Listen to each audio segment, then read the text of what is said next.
हे सैया जी, इतना सज धज के कहा जाता रहो, तनी सुना। Music by Rahul Jaykar. जब कहीं जाए लगी तो तुरंत टोकेली। बोल बोल बोल का बात हो बोल। ए जी, जब हम कुछ कहिला तो काहे गरमाएला हो हमरा के? ये पगली कान खोल कर सुन ले का कहिला। अच्छा बोला। ले अच्छा सुन। बोल कौन चीज धनिया ली आई बाजरिया से। बोल कौन चीज धनिया ली आई बाजरिया से। उतरत न बाटू तो हमारे नजरिया से, हमारे नजरिया से। बोल कौन चीज धनिया ली आई बाजरिया से। बोल कौन चीज धनिया ली आई बाजरिया से। चिनिया हवा बर्तन रंगदार सजनावा हो। चिनिया हवा बर्तन रंगदार सजनावा हो। जाई के लिया आयदा चुनार सजनावा, चुनार सजनावा हो। चिनिया हवा बर्तन रंगदार सजनावा हो। चिनिया हवा बर्तन रंगदार सजनावा हो।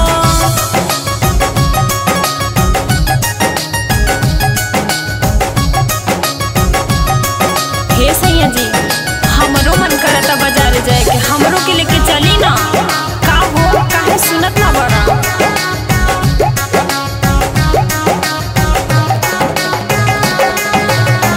कांचे के चूड़ी पक्के घाट मिर्जापुरी। घाट मिर्जापुरी रानी घाट मिर्जापुरी। अलीगढ़ के ताला चाबी होई घर जरूरी। होई घर जरूरी रानी होई घर जरूरी।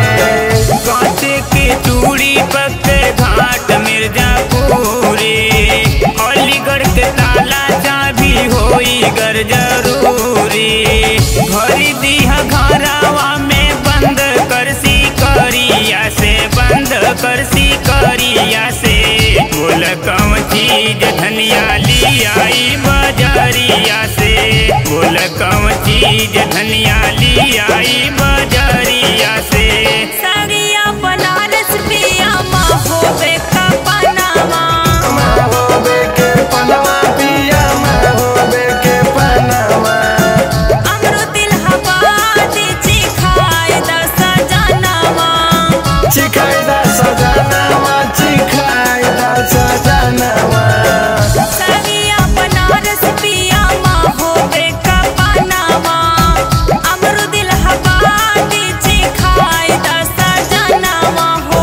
बलिया के बाली नगदार सजनावा, नगदार सजनावा हो।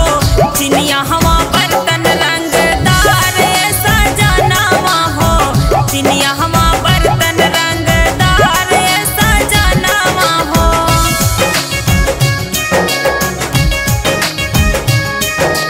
हे सैया जी, जौनपुर के रसगुल्ला लिखी हो, बनारस के भी देखी।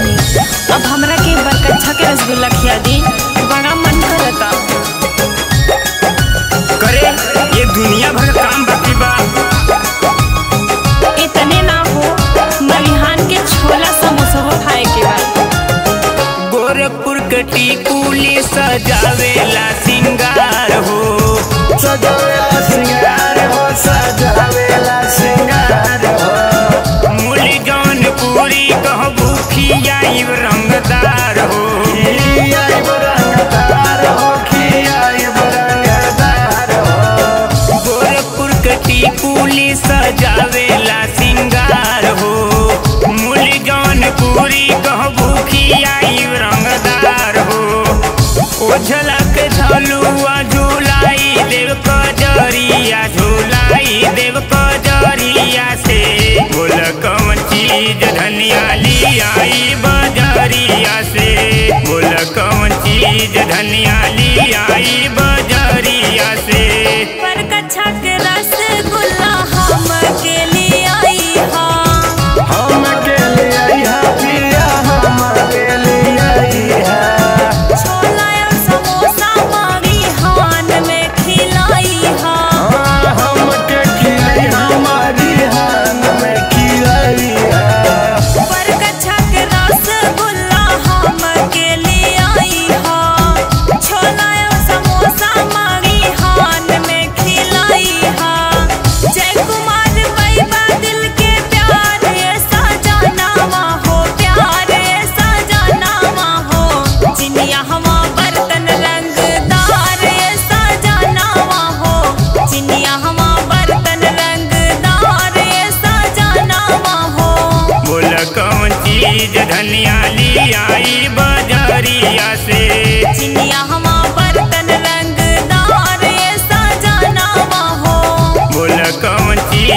पनिया ली आई बजरिया से।